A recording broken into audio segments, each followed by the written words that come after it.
Dear FINA Bureau members, dear friends, dear national federations.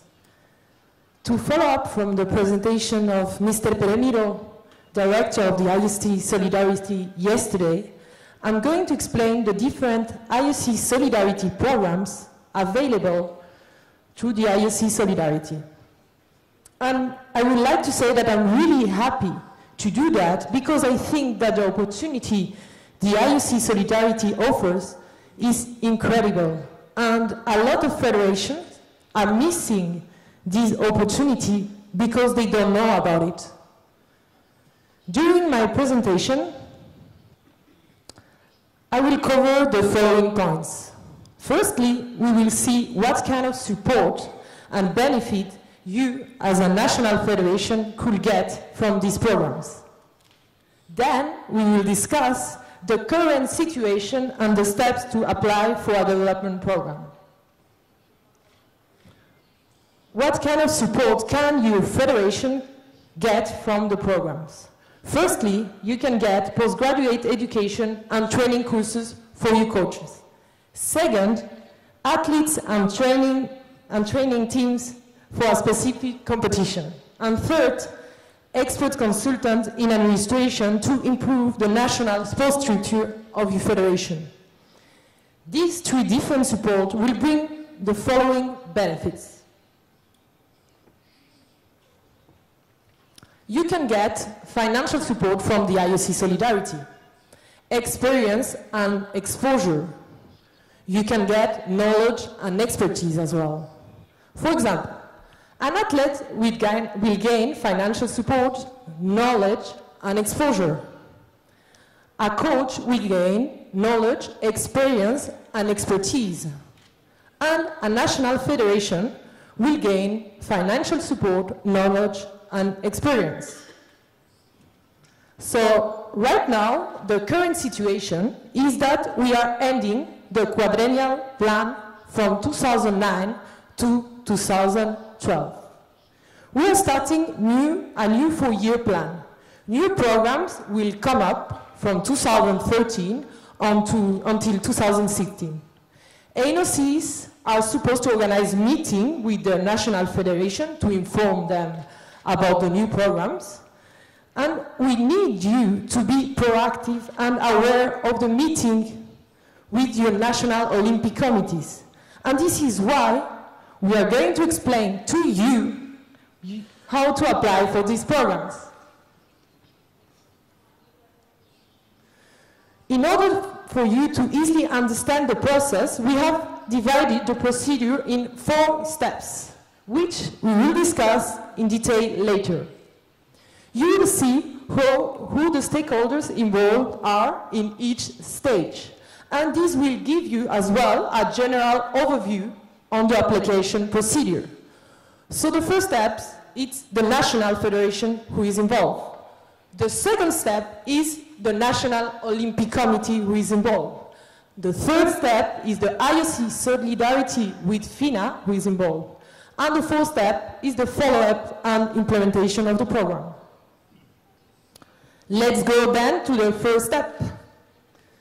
All the national federations from different Olympic sports will apply with one or several projects through the NOC. The NOC will select the project depending on the priority plan. Meaning, for example, that it won't be just swimming applying for a program, but it could be at the same time volleyball and basketball. In the second step, National Olympic Committee will send their selected project or project to the IOC Solidarity, depending again on their priority plan. Meaning, for example, that it won't be just Zimbabwe applying for a program, but it could be as well Germany and Uruguay at the same time. In the third step, IOC Solidarity will ask FINA for technical advice. For example, in the technical course for coaches, IOC Solidarity usually asks FINA to nominate or confirm an expert or lecturer for the course. Another example is the scholarship for athletes.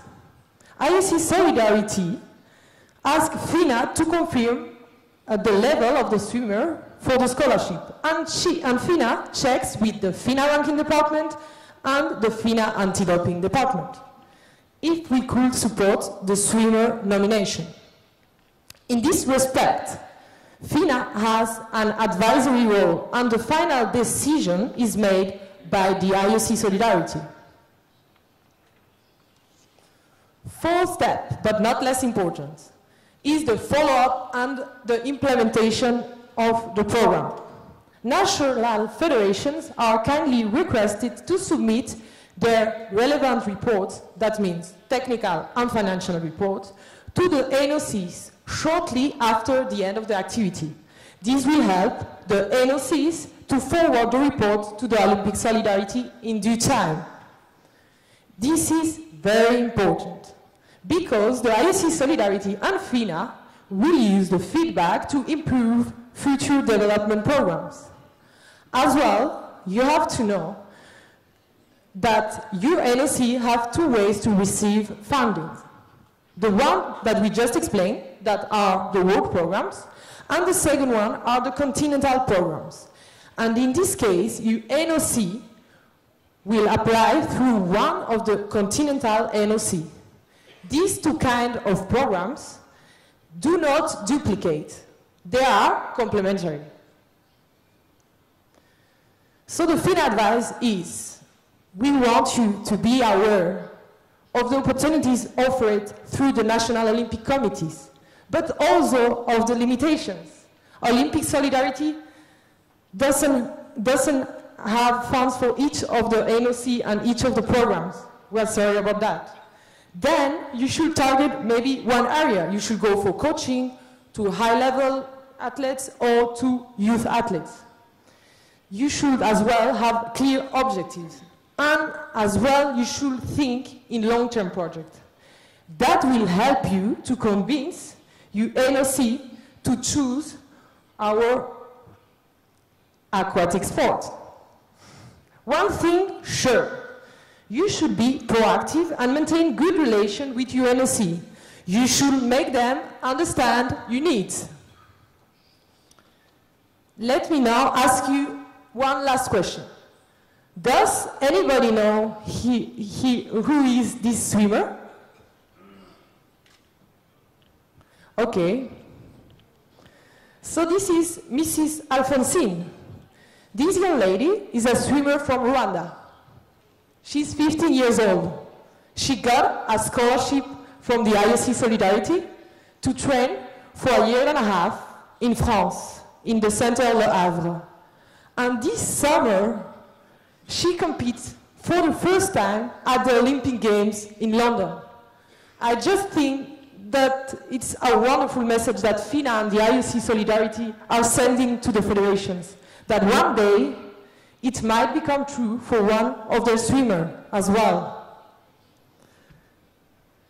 If you have any other questions, please feel free to contact the development department, and we will do our best to guide you in the right direction. Thank you very much. Thank you. Thank you.